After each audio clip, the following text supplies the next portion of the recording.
PSC tips and ട്രിക്സിലേക്ക് ഏവർക്കും സ്വാഗതം. വരുന്ന LDC 2024, LGS 2024 എക്സാംസിന് വേണ്ടി പ്രിപ്പയർ ചെയ്യുന്നവർക്ക് വേണ്ടിയിട്ടുള്ള സിലബസ് പ്രകാരമുള്ള ഫ്രീ ക്ലാസ്സുകൾ നമ്മുടെ ചാനലിലൂടെ സ്റ്റാർട്ട് ചെയ്തിട്ടുണ്ട്. ഒരു ദിവസം 6 ക്ലാസ്സുകൾ വെച്ചാണ് വരുന്നത്. അപ്പോൾ 6 ക്ലാസ്സുകൾ ഏതൊക്കെയാണെന്ന് ഞാനൊന്ന് പറയാം. തുടക്കക്കാർക്ക് വേണ്ടിയിട്ടാണ്. ഒരുപാട് പേര് പുതിയതായിട്ട് വന്നിട്ടുള്ളവരുണ്ട്. അപ്പോൾ ആദ്യം മുതലേ ഫോളോ ചെയ്ത് വരുന്നവർക്ക് കൃത്യമായിട്ട് ഏത് സമയത്താണെന്നൊക്കെ അറിയാം. പുതുതായിട്ട് ജോയിൻ ചെയ്തവർക്ക് വേണ്ടിയിട്ട് പറയാം. ആദ്യത്തെ ക്ലാസ് 6 മണിക്കാണ്, കാലത്ത് 6 മണിക്ക് സ്റ്റാർട്ട് ചെയ്യും. ദെൻ അടുത്തത് 9 മണിക്കാണ്. അത് കഴിഞ്ഞിട്ട് 12 മണിക്ക് അടുത്ത ക്ലാസ് വരും. ദെൻ അത് കഴിഞ്ഞ് 3 മണിക്ക് അടുത്ത ക്ലാസ് വരും. ഓക്കെ, ഇത്രയും ക്ലാസ് എന്ന് പറയുന്നത് ഇത് റെക്കോർഡഡ് ക്ലാസ് ആണ്. ഇതിൽ GK പോർഷൻസും മാത്സും ഇംഗ്ലീഷും എല്ലാം കവർ ചെയ്യും. ദെൻ അത് കഴിഞ്ഞ് രാത്രി 8 മണിക്ക് PYQ ഡിസ്കഷൻ ആണ് വരുന്നത്. ദെൻ രാത്രി 10:30 എക്സ്പെക്റ്റഡ് CA കറണ്ട് അഫയേഴ്സിൻ്റെ ക്ലാസ് ആണ്. ഇത് രണ്ടും നമുക്ക് ലൈവ് ക്ലാസ് ആണ് വരുന്നത്. അപ്പോൾ 2 ലൈവ് ക്ലാസ്സും 4 റെക്കോർഡഡ് ക്ലാസ്സും, ഇങ്ങനെ ടോട്ടൽ 6 ക്ലാസ് ആണ് നിങ്ങൾക്ക് ഒരു ദിവസം ലഭിക്കുന്നത്. അപ്പോൾ കൃത്യമായിട്ട് ഫോളോ ചെയ്യുക, നോട്ട്സ് തയ്യാറാക്കിയിട്ട് പഠിക്കുക. നമ്മുടെ ക്ലാസ് ഒക്കെ കണ്ടിട്ട് ഇഷ്ടമായിട്ടുണ്ട് എന്നുണ്ടെങ്കിൽ നിങ്ങളുടെ അഭിപ്രായം താഴെ കമൻ്റ് ആയിട്ട് അറിയിക്കാം. ഇഷ്ടപ്പെട്ടു എന്ന് അറിയിക്കാൻ വേണ്ടിയിട്ട് ഒന്ന് ലൈക്ക് ചെയ്യുക, മാക്സിമം ഫ്രണ്ട്സിന് ഷെയർ ചെയ്ത് കൊടുക്കുക. പിന്നെ ക്ലാസ് കേൾക്കാനിരിക്കുമ്പോൾ എപ്പോഴും നോട്ട്സ് തയ്യാറാക്കിയിട്ട് വേണം പഠിക്കാൻ വേണ്ടിയിട്ട്. നോട്ട്ബുക്ക് കയ്യിൽ വേണം, പഠിക്കുക, നോട്ട്സ് തയ്യാറാക്കുക. ഓക്കെ, പിന്നെ നമ്മുടെ ടെലഗ്രാം ചാനലിൽ മസ്റ്റ് ആയിട്ടും ജോയിൻ ചെയ്യണം. കാരണം നിങ്ങൾക്ക് ഓരോ ദിവസവും നൽകുന്ന ക്ലാസ്സുകൾ ഏതൊക്കെയാണെന്നുള്ളതിൻ്റെ ഇൻസ്ട്രക്ഷൻസും പഠിക്കാൻ വേണ്ടിയിട്ടുള്ളതിൻ്റെ PDF-ഉം കാര്യങ്ങളൊക്കെ നമ്മൾ ടെലഗ്രാം വഴിയാണ് കൊടുക്കുന്നത്. സോ ടെലഗ്രാമിൻ്റെ ലിങ്ക് ഞാൻ താഴെ ഡിസ്ക്രിപ്ഷൻ ബോക്സിൽ കൊടുത്തിട്ടുണ്ട്. ജോയിൻ ചെയ്യാത്തവരുണ്ടെങ്കിൽ ജോയിൻ ചെയ്യുക. ഓക്കെ, അപ്പോൾ നമുക്ക് ഇന്നത്തെ ക്ലാസ്സിലോട്ട് കടക്കാം. ആദ്യം നമുക്ക് പഠിക്കാനുള്ളത് 6ാം ക്ലാസ്സിലെ 8ാമത്തെ ചാപ്റ്ററാണ് മധ്യകാല ലോകം. അപ്പോൾ നമ്മൾ വളരെ ബേസിക് ആയിട്ടുള്ള കാര്യങ്ങൾ ചെറിയ ക്ലാസ് മുതൽ പഠിച്ചു പോകുന്നതാണ്. കാരണം PSCയുടെ ഒരു മാറിയ ട്രെൻഡ് അനുസരിച്ച് നമുക്ക് ഏത് തരത്തിലുള്ള ചോദ്യങ്ങൾ വന്നാലും അറ്റൻഡ് ചെയ്യണമെങ്കിൽ നമ്മൾ ബേസ് മുതൽ പഠിച്ച് മനസ്സിലാക്കി പഠിക്കണം. ഓക്കെ, അപ്പോൾ അതുകൊണ്ട് തന്നെ നമ്മൾ വളരെ ബേസിക് ആയിട്ടുള്ള കാര്യങ്ങൾ മുതലാണ് പഠിച്ചു പോകുന്നത്. അപ്പോൾ 6ാം ക്ലാസ്സിലെ 8ാമത്തെ ചാപ്റ്റർ ആയിട്ടുള്ള മധ്യകാല ലോകം എന്നാണ് ചാപ്റ്ററിൻ്റെ പേര്. അപ്പോൾ ആദ്യം തന്നെ നമുക്കൊരു കോളം തന്നിട്ടുണ്ട്. യൂറോപ്പിലെ അവസ്ഥകളൊക്കെ മനസ്സിലാക്കാൻ വേണ്ടി കാലം CE 5ാം നൂറ്റാണ്ട് എന്ന് പറഞ്ഞ് തന്നിട്ടുണ്ട്. ഓക്കെ, അപ്പോൾ അവിടെ ഒരു കാര്യങ്ങൾ ഇങ്ങനെ പറഞ്ഞിട്ടുണ്ട്. അതിൽ നമുക്ക് ഇമ്പോർട്ടൻ്റ് ആയിട്ട് അറിഞ്ഞിരിക്കേണ്ടത് CE 5ാം നൂറ്റാണ്ട് മുതൽ 15ാം നൂറ്റാണ്ട് വരെയുള്ള യൂറോപ്പിൻ്റെ ചരിത്രത്തെക്കുറിച്ചാണ് മുകളിൽ കൊടുത്തിട്ടുള്ളത്. അപ്പോൾ ഈ കാലഘട്ടം ലോക ചരിത്രത്തിൽ മധ്യകാലം എന്നറിയപ്പെടുന്നു. അപ്പോൾ മധ്യകാലഘട്ടം എന്ന് പറയുന്നത് എവിടം മുതൽ എവിടം വരെയാണ്? CE 5ാം നൂറ്റാണ്ട് മുതൽ 15ാം നൂറ്റാണ്ട് വരെയാണ് എന്നുള്ളത് ഓർത്തിരിക്കുക. ഓക്കെ, CE 5ാം നൂറ്റാണ്ട് മുതൽ 15ാം നൂറ്റാണ്ട് വരെയുള്ള കാലഘട്ടമാണ് ലോക ചരിത്രത്തിൽ മധ്യകാലം എന്ന് അറിയപ്പെടുന്നത്. ഓക്കെ, ഇനി മധ്യകാല ഇന്ത്യയുടെ ചരിത്രമാണല്ലോ മുൻ അധ്യായങ്ങളിൽ ചർച്ച ചെയ്തത്. നമ്മൾ പഠിച്ചു അല്ലെ, ഇന്ത്യൻ ഹിസ്റ്ററി നമ്മൾ കംപ്ലീറ്റ് ആയിട്ട് ഒരൊറ്റ വീഡിയോ ആയിട്ട് ചെയ്തിട്ടുണ്ടായിരുന്നു. അപ്പോൾ അവിടെ നമ്മൾ മധ്യകാല ഇന്ത്യയെല്ലാം പഠിച്ചതാണ്. ഇനി ഇവിടെ ചരിത്രം സംബന്ധിച്ച് എന്തെല്ലാം കാര്യങ്ങളാണ് മുകളിൽ നൽകിയിട്ടുള്ള വിവരണങ്ങളിൽ നിന്ന് മനസ്സിലാവുന്നത് എന്ന് പറഞ്ഞു കൊടുത്തിട്ടുണ്ട്. അതായത് യൂറോപ്പിലെ ജനങ്ങൾ നിരന്തരമായിട്ട് ആക്രമണങ്ങൾ നേരിട്ടിരുന്നു. ആക്രമണങ്ങളെ ചെറുക്കാൻ രംഗത്ത് വന്ന പ്രഭുക്കന്മാർക്ക് രാജാവ് ഭൂമി വീതിച്ചു നൽകിയിരുന്നു. ഇങ്ങനെയുള്ള കാര്യങ്ങളൊക്കെയാണ് മുകളിൽ കൊടുത്തിട്ടുള്ളത്. ഇനി താഴെ തന്നിരിക്കുന്ന ഡയഗ്രത്തിൽ നിന്ന് മധ്യകാല യൂറോപ്യൻ സമൂഹത്തിലെ വിവിധ ഭാഗങ്ങളെ പരിചയപ്പെടാം. അപ്പോൾ മധ്യകാല യൂറോപ്യൻ സമൂഹത്തിലെ വിവിധ ഭാഗങ്ങളാണ് നമുക്ക് കൊടുത്തിട്ടുള്ളത്, വിവിധ വിഭാഗങ്ങൾ. ആദ്യം രാജാവ്, ദെൻ പ്രഭുക്കന്മാർ, ഇടപ്രഭുക്കന്മാർ, കർഷകർ, ഇങ്ങനെ വിവിധ വിഭാഗങ്ങളായിട്ട് മധ്യകാല യൂറോപ്പിലെ ജനങ്ങളെ തിരിച്ചിട്ടുണ്ട്. ഓക്കെ, രാജാക്കന്മാരുടെ താഴെ പ്രഭുക്കന്മാരുണ്ട്, അവരുടെ താഴെ ഇടപ്രഭുക്കന്മാരുണ്ട്, അവരുടെയും താഴെയാണ് കർഷകർ വരുന്നത്. ഓക്കെ, അപ്പോൾ ഈ സമൂഹത്തിൽ ഏറ്റവും ഉയർന്ന സ്ഥാനം രാജാവിനായിരുന്നു. ഓക്കെ, ഈ സമൂഹത്തിൽ ഏറ്റവും ഉയർന്ന സ്ഥാനം ആർക്കായിരുന്നു? രാജാവിനായിരുന്നു. രാജ്യത്തെ മുഴുവൻ ഭൂമിയുടെയും ഉടമസ്ഥൻ രാജാവായിരുന്നു. രാജാവ് ഭൂമി ആർക്ക് നൽകി? പ്രഭുക്കന്മാർക്ക് നൽകി. ഇതിനു പകരമായി പ്രഭുക്കന്മാർ രാജാവിന് സൈനിക സേവനം നൽകി. ഓരോ പ്രഭുവും തനിക്ക് ലഭിച്ച ഭൂമിയുടെ ഒരു ഭാഗം ഇടപ്രഭുക്കന്മാർ എന്ന മറ്റൊരു വിഭാഗത്തിന് നൽകി. പകരം പ്രഭുക്കന്മാരിൽ അവരിൽ നിന്നും സേവനങ്ങൾ ആവശ്യപ്പെട്ടു. ഇത്തരത്തിൽ ഭൂമിയുടെ ഉടമസ്ഥാവകാശം അടിസ്ഥാനമാക്കി മധ്യകാല യൂറോപ്പിൽ രൂപപ്പെട്ട സാമൂഹ്യ വ്യവസ്ഥിതിയെയാണ് ഫ്യൂഡലിസം എന്ന് വിളിക്കുന്നത്. അപ്പോൾ എന്താണ് ഫ്യൂഡലിസം? മധ്യകാല യൂറോപ്പിൽ രൂപപ്പെട്ട സാമൂഹ്യ വ്യവസ്ഥിതിയാണ് ഫ്യൂഡലിസം എന്ന് പറയുന്നത്. ഇങ്ങനെ ഓരോ വിഭാഗമുണ്ട്. ആദ്യം രാജാവുണ്ട്. രാജാവ് ഭൂമി ആരെ ഏൽപ്പിച്ചു? പ്രഭുക്കന്മാരെ ഏൽപ്പിച്ചു. പകരം പ്രഭുക്കന്മാർ രാജാവിന് സേവനം നൽകി. ഈ പ്രഭുക്കന്മാർ അവരുടെ ഭൂമി ആർക്ക് ഏൽപ്പിച്ചു? കുറച്ച് ഭാഗം ഇടപ്രഭുക്കന്മാർ എന്ന് പറയുന്ന മറ്റു വിഭാഗത്തിന് നൽകി. പകരം പ്രഭുക്കന്മാർ എന്ത് ചെയ്തു? അവരിൽ നിന്നും സേവനങ്ങൾ ആവശ്യപ്പെട്ടു. ഇങ്ങനെ ഭൂമിയുടെ ഉടമസ്ഥാവകാശം അടിസ്ഥാനമാക്കി മധ്യകാല യൂറോപ്പിൽ രൂപപ്പെട്ട സാമൂഹ്യ വ്യവസ്ഥിതിയെ നമ്മൾ എന്തെന്ന് വിളിക്കുന്നു? ഫ്യൂഡലിസം എന്നാണ് വിളിക്കുന്നത്. ഫ്യൂഡൽ സമൂഹത്തിന്റെ ഏറ്റവും താഴെ തട്ടിലുള്ളവർ ആരാണ്? കർഷകരാണ്, അല്ലെ? ഏറ്റവും താഴെ തട്ടിലുള്ളവരാണ് കർഷകർ. ഫ്യൂഡൽ സമൂഹത്തിന്റെ ഏറ്റവും താഴെ തട്ടിലുള്ളവരാണ് കർഷകർ. സമൂഹത്തിൽ ഏറ്റവും കൂടുതലുള്ള വിഭാഗവും ആര് തന്നെയാണ്? കർഷകർ തന്നെയാണ്. ഫ്യൂഡൽ സമൂഹത്തിന്റെ ഏറ്റവും താഴെ തട്ടിലുള്ളവർ കർഷകരാണ്. സമൂഹത്തിൽ ഏറ്റവും കൂടുതലുള്ള വിഭാഗവും ആര് തന്നെയാണ്? കർഷകർ തന്നെയാണ്. പ്രഭുക്കന്മാരുടെ കൃഷിയിടങ്ങളിലും വീടുകളിലും ജോലി ചെയ്യാൻ ഇവർ നിർബന്ധിതരായിരുന്നു. പ്രഭുക്കന്മാരുടെ കൃഷിയിടങ്ങളിലും വീടുകളിലും ജോലി ചെയ്യാൻ ഈ കൃഷിക്കാർ നിർബന്ധിതരായിരുന്നു. പ്രഭുക്കന്മാരുടെ കൈവശമുണ്ടായിരുന്ന വിശാലമായ പ്രദേശങ്ങളെ മാനർ എന്നാണ് വിളിച്ചിരുന്നത്. പ്രഭുക്കന്മാരുടെ കൈവശമുണ്ടായിരുന്ന വിശാലമായ പ്രദേശങ്ങളെ എന്താണ് വിളിക്കുന്നത്? മാനർ എന്നാണ് വിളിച്ചിരുന്നത്. ഓരോ മാനറിലും കൃഷിഭൂമിക്ക് പുറമെ മേച്ചിൽ സ്ഥലങ്ങൾ, പ്രഭുവിൻ്റെ വലിയ വീട്, മില്ലുകൾ, കർഷകരുടെ കുടിലുകൾ, പ്രാർത്ഥനാലയം തുടങ്ങിയവ ഉണ്ടായിരുന്നു. ഓരോ മാനർ എടുത്തു കഴിഞ്ഞാൽ, മാനർ എന്ന് വെച്ചാൽ എന്താണ്? പ്രഭുക്കന്മാരുടെ കൈവശമുണ്ടായിരുന്ന വിശാലമായ പ്രദേശങ്ങളാണ് മാനർ. ഓരോ മാനർ എടുത്തു കഴിഞ്ഞാലും കൃഷിഭൂമി അല്ലാതെ എന്തൊക്കെ കാണാൻ പറ്റും? മേച്ചിൽ സ്ഥലങ്ങൾ, പ്രഭുവിൻ്റെ വലിയ വീട്, മില്ലുകൾ, കർഷകരുടെ കുടിലുകൾ എന്നിവ, പ്രാർത്ഥനാലയം തുടങ്ങിയവയെല്ലാം കാണാൻ പറ്റുമായിരുന്നു. ഇവിടെ ഫ്യൂഡലിസം എന്ന് പറഞ്ഞ് കൊടുത്തിട്ടുണ്ട്. നോക്കുക, ഫ്യൂഡ് എന്ന ജർമ്മൻ പദത്തിൽ നിന്നാണ് ഫ്യൂഡലിസം എന്ന പദം രൂപപ്പെട്ടത്. ഫ്യൂഡ് എന്നാൽ എന്താണ്? ഒരു തുണ്ട് ഭൂമി എന്നാണ് അർത്ഥം. അപ്പോൾ ഈ ഭൂമി അങ്ങോട്ടും ഇങ്ങോട്ടും കൈമാറുന്ന ആ ഒരു വ്യവസ്ഥിതിയാണ് ഫ്യൂഡലിസം എന്നറിയപ്പെടുന്നത്. അതുകൊണ്ട് ഫ്യൂഡ് എന്ന് പറയുന്ന, ഒരു തുണ്ട് ഭൂമി എന്ന അർത്ഥം വരുന്ന ഫ്യൂഡ് എന്ന് പറയുന്ന ജർമ്മൻ പദത്തിൽ നിന്നാണ് ഫ്യൂഡലിസം എന്ന് പറയുന്ന വാക്ക് ഉണ്ടായിട്ടുള്ളത്. ഇനി നഗരങ്ങൾ, കച്ചവട കൂട്ടായ്മകൾ നോക്കുക. ഫ്യൂഡലിസം നിലനിന്ന മധ്യകാലഘട്ടത്തിന്റെ തുടക്കത്തിൽ കച്ചവടത്തിന് വലിയ പ്രാധാന്യമില്ലായിരുന്നു. മാനറുകളിലെ ഉൽപ്പന്നങ്ങൾ അവിടെ തന്നെ വിനിയോഗിച്ചു. ഓരോ പ്രദേശത്തും സംഘടിപ്പിക്കപ്പെട്ട ചന്തകളിലൂടെയാണ് ഉൽപ്പന്നങ്ങളും കാർഷികോപകരണങ്ങളും വിനിമയം ചെയ്തത്. CE 11-ാം നൂറ്റാണ്ടോടെ യൂറോപ്പിൽ നിരവധി പുതിയ നഗരങ്ങൾ വളർന്നു വന്നു. CE 11-ാം നൂറ്റാണ്ടോടുകൂടി യൂറോപ്പിൽ നിരവധി പുതിയ നഗരങ്ങൾ വളർന്നു വന്നു. കച്ചവട പ്രാധാന്യമുള്ള സ്ഥലങ്ങളും കരകൗശല വ്യവസായ കേന്ദ്രങ്ങളുമാണ് നഗരങ്ങളായി മാറിയത്. തുറമുഖങ്ങളെ കേന്ദ്രീകരിച്ചും ചില നഗരങ്ങൾ ഉയർന്നു വന്നു.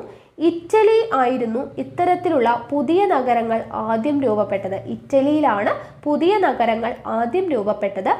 ഏഷ്യൻ രാജ്യങ്ങളുമായും പടിഞ്ഞാറൻ യൂറോപ്യൻ രാജ്യങ്ങളുമായും ഇറ്റലിയിലെ നഗരങ്ങൾ കച്ചവടം നടത്തിയിരുന്നു. വെനീസ്, മിലാൻ, ഫ്ലോറൻസ്, ജനോവ എന്നിവയായിരുന്നു ഇറ്റലിയിലെ പ്രധാന നഗരങ്ങൾ. ഇറ്റലിയിലെ പ്രധാന നഗരങ്ങൾ ഏതൊക്കെയാണ്? വെനീസ്, മിലാൻ, ഫ്ലോറൻസ്, ജനോവ എന്നിവയായിരുന്നു. ന്യൂറംബർഗ്, കോൺസ്റ്റാന്റിനോപ്പിൾ എന്നിവയും അക്കാലത്തെ പ്രധാന നഗരങ്ങളായിരുന്നു. ന്യൂറംബർഗ്, അതുപോലെ തന്നെ കോൺസ്റ്റാന്റിനോപ്പിൾ, തുർക്കി എന്നിവയും അക്കാലത്തെ പ്രധാന നഗരങ്ങളായിരുന്നു. ഇന്ത്യ, ചൈന തുടങ്ങിയ രാജ്യങ്ങളിൽ നിന്ന് സുഗന്ധവ്യഞ്ജനങ്ങൾ, രത്നങ്ങൾ, തുണിത്തരങ്ങൾ തുടങ്ങിയവ പ്രധാനമായും എത്തിയത് ഈ നഗരങ്ങളിലേക്കായിരുന്നു. ഇന്ത്യയിൽ നിന്നും ചൈനയിൽ നിന്നുമൊക്കെ സുഗന്ധവ്യഞ്ജനങ്ങളും രത്നങ്ങളും തുണിത്തരങ്ങളും ഒക്കെ പ്രധാനമായും എത്തിയിരുന്നത് ഈ രാജ്യങ്ങളിലോട്ടായിരുന്നു. അവിടെ നിന്നാണ് മറ്റ് യൂറോപ്യൻ രാജ്യങ്ങളിലേക്ക് ഈ ഉൽപ്പന്നങ്ങൾ കൊണ്ടുപോയിരുന്നത്. മധ്യകാലഘട്ടത്തിൽ ഉയർന്നു വന്ന മിക്ക നഗരങ്ങൾക്കും സ്വന്തമായ ഭരണ സംവിധാനം ഉണ്ടായിരുന്നു. ഉയർന്നു വന്ന ഓരോ നഗരങ്ങൾക്കും എന്തുണ്ടായിരുന്നു? അവർക്ക് സ്വന്തമായ ഒരു ഭരണ സംവിധാനം ഉണ്ടായിരുന്നു. ഓരോ നഗരവും വലിയ ചുറ്റുമതിലുകളാൽ സംരക്ഷിക്കപ്പെട്ടിരുന്നു. ശുചീകരണ കാര്യത്തിൽ വളരെ പിന്നോക്കമായിരുന്നതിനാൽ ഇത്തരം നഗരങ്ങൾ പ്ലേഗ് പോലുള്ള രോഗങ്ങൾ പകർച്ചവ്യാധികളുടെ ഭീഷണിയിലായി എന്നാണ് പറയുന്നത്. ഇനി ഇവിടെ ഒരു കോളം കൊടുത്തിട്ടുണ്ട്. നോക്കുക, കറുത്ത മരണം, പ്ലേഗിനെ കുറിച്ചാണ് നമ്മൾ പറഞ്ഞത്. പ്ലേഗ് പോലുള്ള പകർച്ചവ്യാധി, ശുചീകരണം കുറവായതുകൊണ്ട് പ്ലേഗ് പോലുള്ള പകർച്ചവ്യാധികൾ ഉണ്ടായിരുന്നു.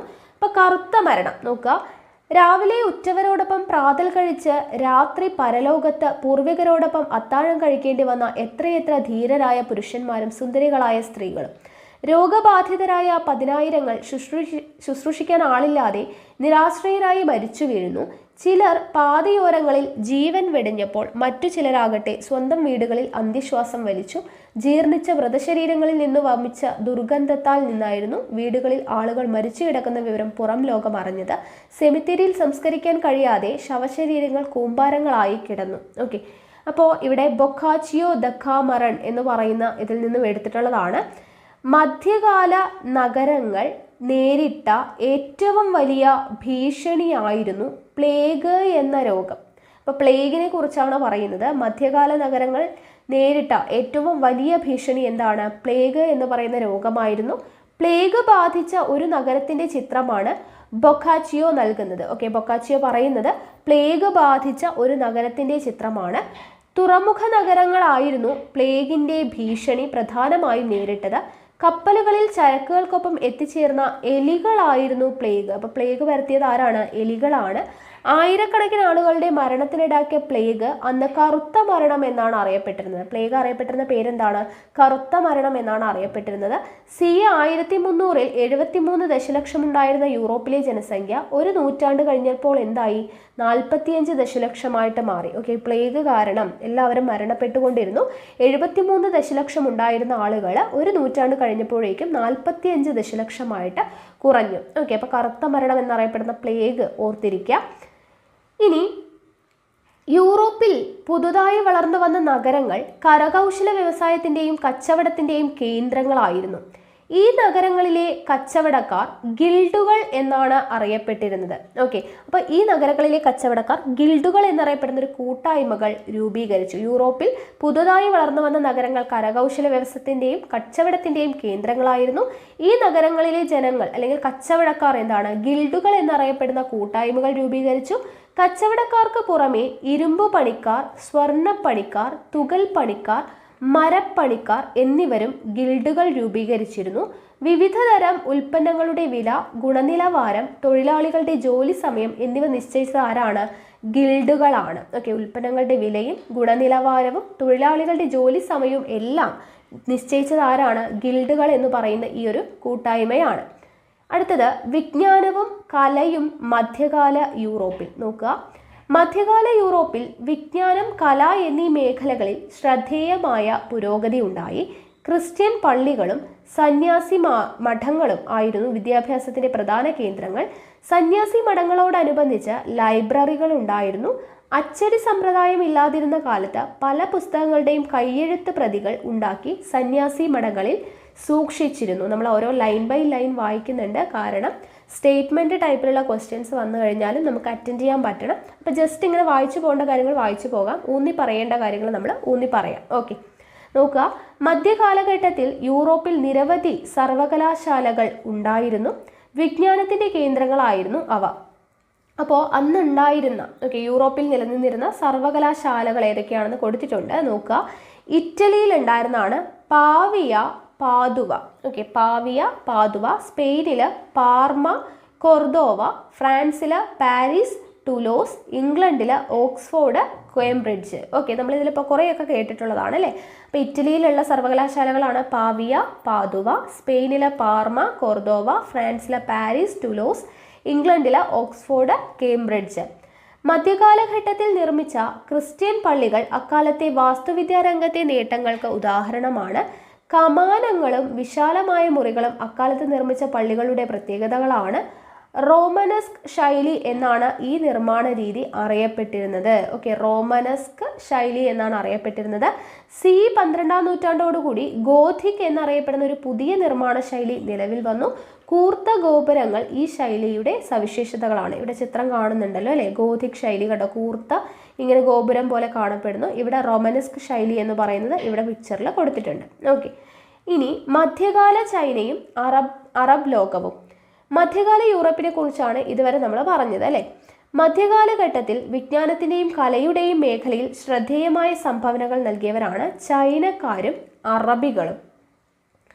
അച്ചടി യന്ത്രം, വെടിമരുന്ന് എന്നിവ ചൈനക്കാരുടെ കണ്ടുപിടുത്തങ്ങളാണ്. ഓക്കെ, അച്ചടിയന്ത്രം, വെടിമരുന്ന് എന്നിവ ആരുടെ കണ്ടുപിടുത്തങ്ങളാണ്? ചൈനക്കാരുടെ കണ്ടുപിടുത്തങ്ങളാണ്.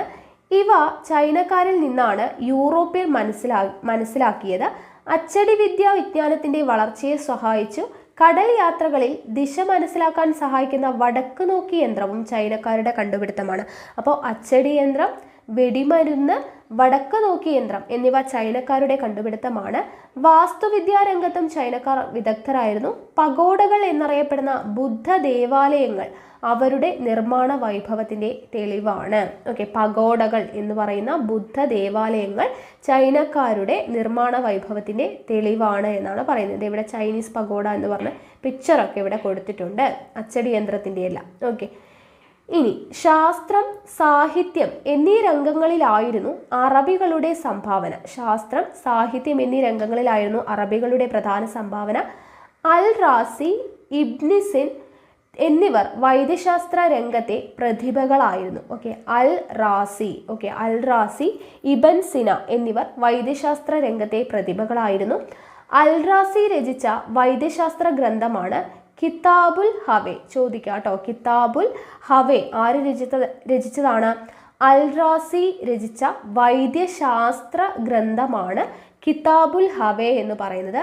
ഇബൻ സിന രചിച്ച പുസ്തകമാണ് അൽ ഖാനൂൻ. ഓക്കെ, ഇബൻ സിന രചിച്ച പുസ്തകം ഏതാണ്? അൽ ഖാനൂൻ ആണ്. ഒമർ ഖയ്യാം രചിച്ചതാണ് റുബായിയാത്ത്. ഓക്കെ, ഒമർ ഖയ്യാം രചിച്ച റുബായിയാത്ത്. ഫിർദൗസിയുടെ ഷാഹ്നാമ, ഓക്കെ, ഫിർദൗസിയുടെ ഷാഹ്നാമ എന്നിവ അക്കാലത്തെ പ്രധാന സാഹിത്യ സൃഷ്ടികളാണ്. പ്രശസ്തമായ 1001 രാവുകൾ അറബികളുടെ മറ്റൊരു സാഹിത്യ സംഭാവനയാണ്. അപ്പോൾ ഈ സാഹിത്യ കൃതികളെല്ലാം തന്നെ ജസ്റ്റ് ഒന്ന് പഠിച്ചു വെച്ചേക്കാം. അൽ റാസിയുടെ ഏതാണ്? കിതാബുൽ ഹവേ. ഇബൻ സിന രചിച്ചത് അൽ ഖാനൂൻ. ഒമർ ഖയ്യാമിൻ്റെ റുബായിയാത്ത്. ഫിർദൗസിയുടെ ഷാഹ്നാമ. അതുപോലെ തന്നെ അറബികളുടെ പ്രശസ്തമായ ഒരു സംഭാവനയാണ് 1001 രാവുകൾ.